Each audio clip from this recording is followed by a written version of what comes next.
Hello everyone, myself Dr. Seema Rani, Assistant Professor at Khalsa College of Law, Amritsar.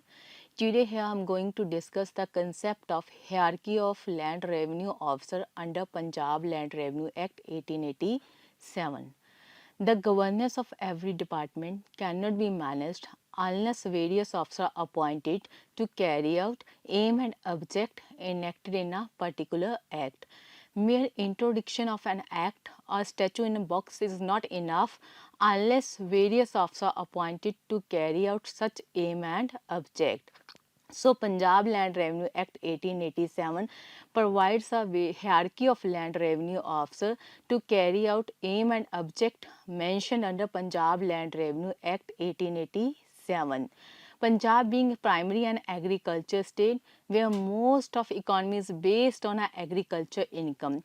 So Punjab Land Revenue Act provides a list of revenue officer to implement the said object mentioned under Punjab Land Revenue Act 1887 like collection of land revenue, maintenance of record of rights in our land, assessment of land revenue, partition, holding, etc. Now, we discuss the classes of a revenue officer, but before we discuss the classes of revenue officer, we must know the meaning of term revenue. What is the meaning of revenue? Revenue means sum payable in form of money or a kind to government or any other person who is specially authorized by government on this behalf. As per section 6 of Punjab Land Revenue Act, the classes of officer of revenue are given as follow. Number 1 is a financial commissioner, number 2 commissioner, number 3 collector, number 4 assistant collector first grade, number 5 assistant collector second grade.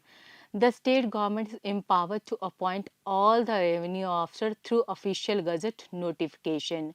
State government may also appoint Tahsildar to be assistant collector first grade and NAB Tahsildar to be appointed as a assistant collector of a second grade. Number 1 is a financial commissioner. Financial commissioner is the person of a secretariat level. He is a head of revenue department under Punjab of state. He exercises his jurisdiction throughout the state of Punjab, and state government is empowered to appoint more than one financial commissioner as mentioned under section 7. Where state government appoint more than one financial commissioner, then state government also makes a rule for the distribution of business among all the financial commissioner. The financial commissioner has a authority to dismiss a Tahsildar. Like that, the financial commissioner is a highest tribunal under Punjab Land Revenue Act 1887 to listen and hear against appeal against the revenue officer, and his decision is a final decision in respect of revenue matters either in a appeal form or in a revision form. The financial commissioner can also withdraw an appeal from any subordinate revenue officer, and either that withdrawal appeal is disposed by either financial commissioner himself or through written order transfer to any subordinate revenue officer for its disposal.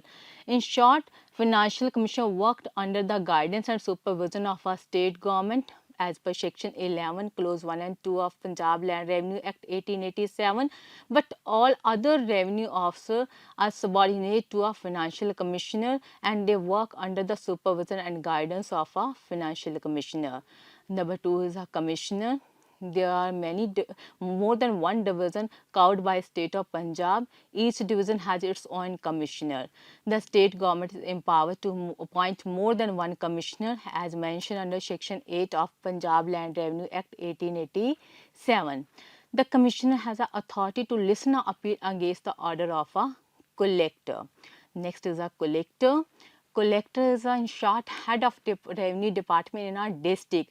Each district has its own collector. In short, deputy commissioner when exercise the function and power of a revenue officer, he is said to be a collector of a district. Collector have a jurisdiction over all the subordinate revenue officers. For example, Tahsildar, NAB Tahsildar. Tahsildar and NAB Tahsildar work as an assistant of a collector. Now, in short, we can say collector is a head of revenue department in a district. Now other categories are revenue department is a Tahsildar and a NAB Tahsildar. They are also appointed by a state government. State government is empowered to appoint Tahsildar as a assistant collector of a first grade, and NAB Tahsildar is appointed as a assistant collector of a second grade. Tahsildar and NAB Tahsildar worked under a Tahsil. They managed all the revenue record under a Tahsil. They look after the Patwari's records under a revenue department and also supervise a Gizawar and a Patwari. The revenue officer Tahsildar and NAB Tahsildar is worked under the supervision of a collector. They are liable to maintain a record and check the entries maintained in a mutation registered by a Patwari.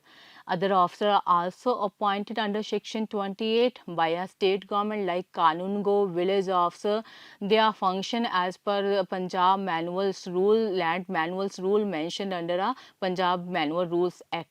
Further, in short, we can say the in short state government is empowered to appoint a revenue officer, and state government is a highly authority to supervise and guide all the revenue officer. But in short, the financial commissioner is ultimately authority to control all the subordinate revenue officer, because as per section 14 of Punjab Land Revenue Act, the appeal jurisdiction is given under this section. Now one person is not satisfied with the decision of assistant collector first or second grade, then that person may file an appeal to a collector within 30 days from the order of collector. Or if that person is not satisfied with the decision of a collector, then person may file an appeal to a commissioner within 60 days from the order of a collector. And if any person is not satisfied with the decision of a commissioner, then that person may file an appeal to a financial commissioner from the 90 days or from the order of a commissioner. So financial commissioner decision is the highest final decision, and that is the highest authority under the Punjab Land Revenue Act as per section 6 of Punjab Land Revenue Act. Thank you.